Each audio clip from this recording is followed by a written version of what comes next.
ലോക്സഭാ തിരഞ്ഞെടുപ്പിന്റെ ആദ്യഘട്ട പോളിംഗ് പൂർത്തിയാകുമ്പോൾ ഇരു മുന്നണികളും പ്രതീക്ഷ വെച്ച് പുലർത്തുന്നുണ്ട്. നില മെച്ചപ്പെടുത്താനും അതുപോലെ തന്നെ നഷ്ടപ്പെട്ട മണ്ഡലങ്ങൾ തിരിച്ചുപിടിക്കാനും കച്ചകെട്ടിറങ്ങിയ മുന്നണികൾക്ക് പ്രതീക്ഷ നൽകുന്ന സൂചനകളും ഏറെയുണ്ട്.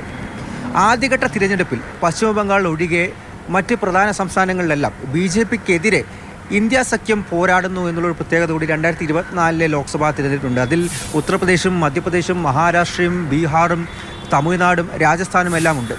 പ്രതീക്ഷകളിലേക്ക് വരുമ്പോൾ 2019 അപേക്ഷിച്ച് 2024 പോളിംഗ് ശതമാനത്തിൽ ഇടിവുണ്ടായത്, ഒരു കുറവുണ്ടായത് BJPയെ പ്രതികൂലമായി ബാധിക്കുമെന്നാണ് നിലവിലുള്ളൊരു വിലയിരുത്തൽ.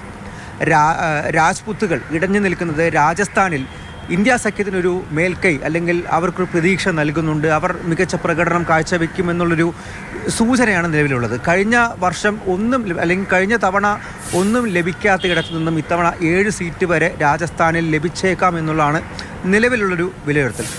അതുപോലെ തന്നെ ന്യൂനപക്ഷ വോട്ടുകൾ, ദളിത് വോട്ടുകൾ, ജാട്ട് വോട്ടുകൾ ഇതെല്ലാം തന്നെ ഇന്ത്യ സഖ്യത്തിന് വലിയ പ്രതീക്ഷകൾ നൽകുന്നുണ്ട്. അതിലൂടെ ഹിന്ദി ഹൃദയഭൂമിയിൽ മികച്ച ഒരു പ്രകടനം കാഴ്ചവെക്കാൻ സാധിക്കും എന്നുള്ളതാണ് നിലവിൽ ഇന്ത്യ സഖ്യത്തിൻ്റെ ഒരു പ്രതീക്ഷ എന്ന് പറയുന്നത്. ഉത്തർപ്രദേശിലെ 8 മണ്ഡലങ്ങളിലേക്കായിരുന്നു ആദ്യഘട്ടത്തിൽ പോളിംഗ് നടന്നത്. അതിൽ ഇന്ത്യ സഖ്യത്തിനൊരു മേൽക്കൈ നേടാനാകും എന്നുള്ളതാണ് അവരുടെ പ്രതീക്ഷ. അതുപോലെ തന്നെ കശ്മീരിലും ഛത്തീസ്ഗഡിലെ ബസ്തറിലും ഒരുപക്ഷെ ഇന്ത്യ സഖ്യത്തിന് മികച്ച പ്രകടനം കാഴ്ചവെക്കാൻ സാധിച്ചേക്കും. അങ്ങനെയുള്ളതാണ് നിലവിലുള്ളൊരു സൂചന എന്ന് പറയുന്നത്.